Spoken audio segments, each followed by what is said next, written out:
મહિલાઓ ઇઝીલી કહી કેમ નથી શકતી કે એ પીરિયડ્સમાં છે? હાય, હું છું દેવકી અને આજે આસ્ક દેવકીમાં એક એવા પુરુષનો સવાલ છે કે જેના જિમમાં જે સ્ત્રીઓ દર મહિને 3-4 દિવસ નથી આવતી, એ જ્યારે પણ પાછી આવે ત્યારે અનેક પ્રકારના બહાના કાઢતી હોય છે. તબિયત નહોતી સારી, પેટ નહોતું સારું, પેટમાં દુખતું હતું, મજા નહોતી, થોડી વીકનેસ લાગતી હતી, બહાર જવાનું હતું. દરેક બીજા બહાના કાઢે છે કે જે માત્ર એક વાક્યની અંદર કહી શકાય કે 4 દિવસ પીરિયડ્સને કારણે નહોતી આવી. આ વાત સ્ત્રીઓ આસાનીથી કેમ નથી કહી શકતી? તમે મને કહો કે સ્ટોર્સની અંદર પીરિયડ્સ માટેના સેનિટરી પેડ્સ વેચાય છે કેવી રીતે? તમે સીધા સ્ટોરની ઉપર લોકોને જેમ સાહજિકતાથી કોન્ડમ ખરીદતા નથી જોતા, કોન્ટ્રાસેપ્ટિવ પિલ્સ ખરીદતા નથી જોતા, એવી જ રીતે સેનિટરી પેડ્સ ખરીદતા પણ નથી જોતા.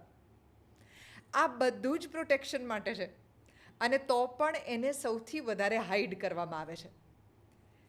સેનિટરી પેડ્સને પહેલાં છાપાની અંદર લપેટવામાં આવે, પછી એને કાળા રંગની એક જુદી પ્લાસ્ટિકની કોથળીની અંદર મૂકવામાં આવે. આ રીતે બે જ પ્રકારની વસ્તુઓ વેચાય છે. એક બુટલેગર જે આપે છે એ સામાન, અને બીજા સેનિટરી પેડ્સ. આપણને પોતાને વિચાર જ નથી આવતો કે આવી રીતે કેમ સેનિટરી પેડ્સ વેચાય છે. કારણ કે કોઈને થોડી કહેવાય કે આ બહેન જે છે અથવા તો આ ભાઈ જે છે કોઈ બહેન માટે સેનિટરી પેડ્સ લઈને જાય છે. દુનિયાની એ દરેક સ્ત્રી કે જેને પીરિયડ્સ આવે છે એને કારણે એ બાળકને જન્મ આપી શકે છે, એ મા બને છે.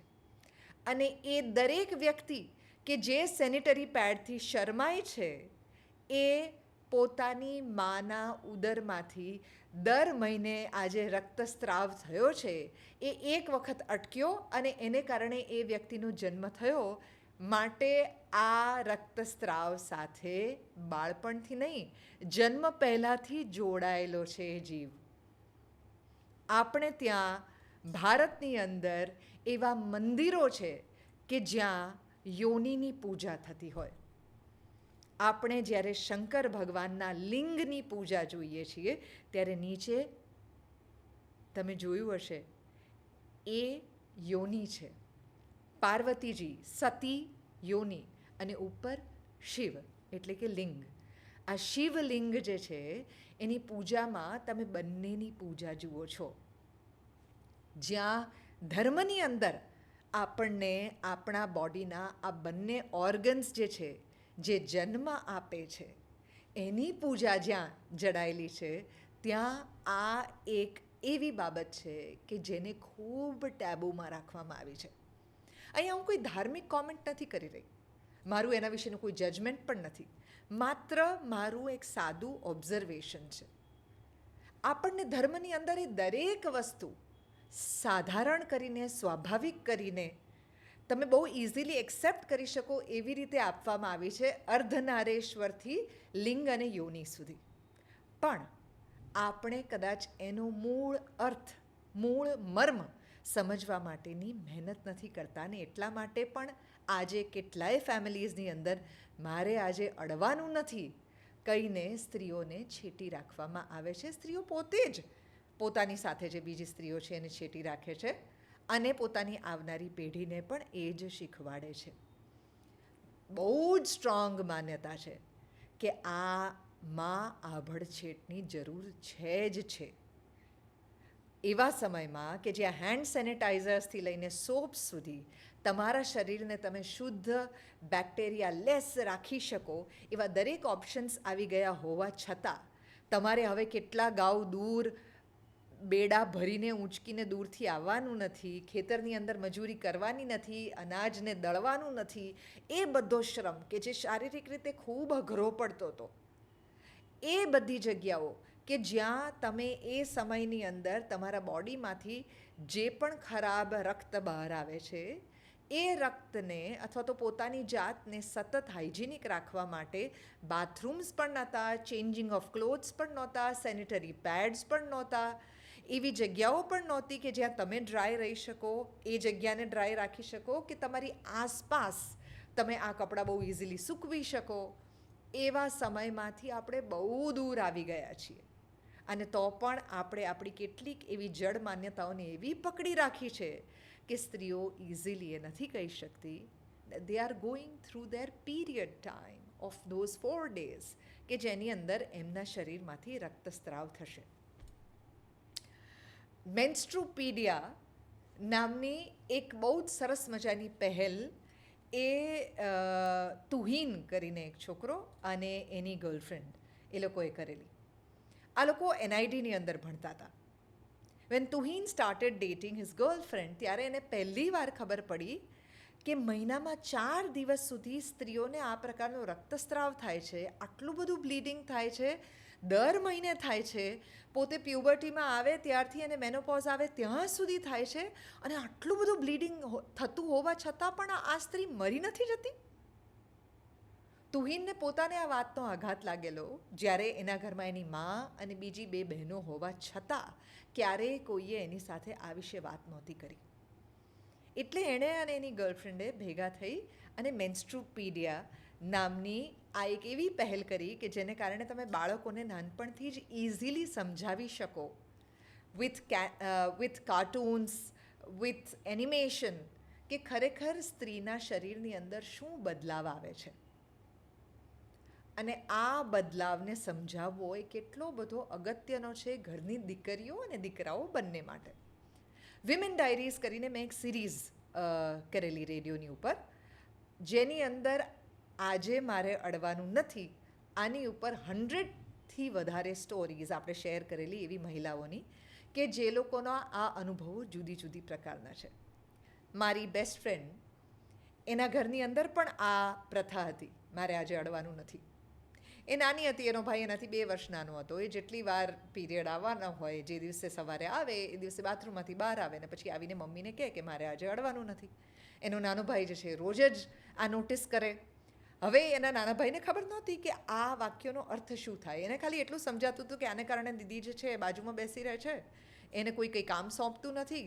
One day he got out the bathroom in the morning and he said, mummy આજે મારે અડવાનું નથી. ઘરમાં એક ક્ષણ માટે સોપો પડી ગયો, કારણ કે બધાને સમજાયું જ નહીં કે આ થયું શું છે.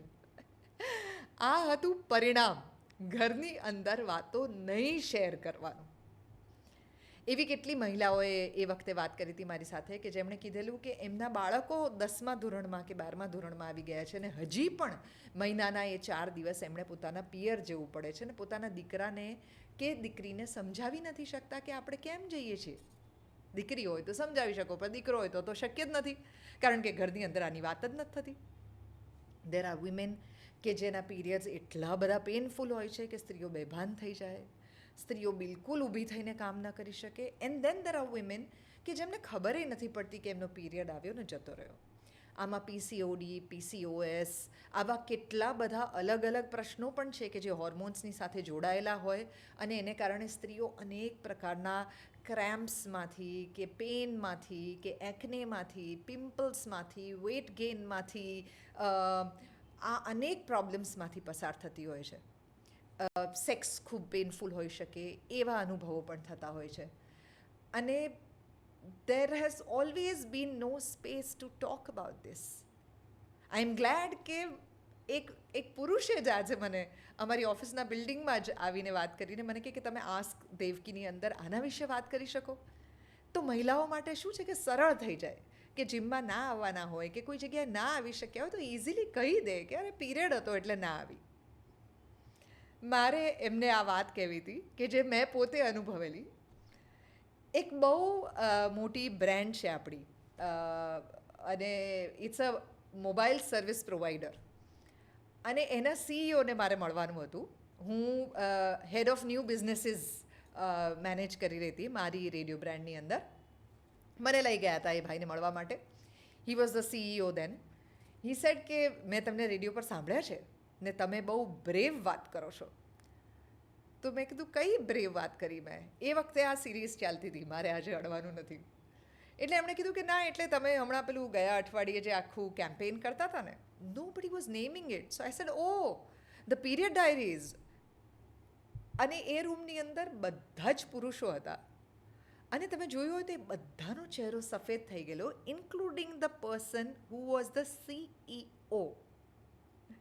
તમને એમ થાય કે આટલી મોટી પોઝિશન પર પહોંચી ગયા પછી પણ it was awkward for him. I said તમે બિલકુલ ઓકવર્ડ ના થાઓ.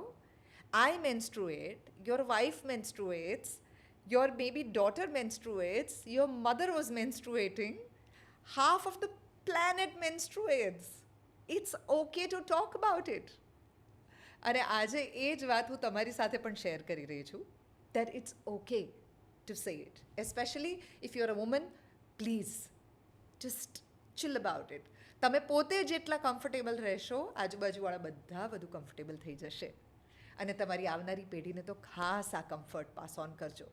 જે ડિસ્કમ્ફર્ટમાંથી તમે પસાર થયા છો, જ્યાં ધારો કે તમારા ઘરની અંદર આવું કંઈ રહ્યું હોય અને તમને એ સમયની અંદર અપૂર્ણ માનવામાં આવ્યા હોય, તો સમજી લેજો કે સ્ત્રીને મા બનવાનું સુખ આપનારી, પૂર્ણતા આપનારી આ એ ઘટના છે.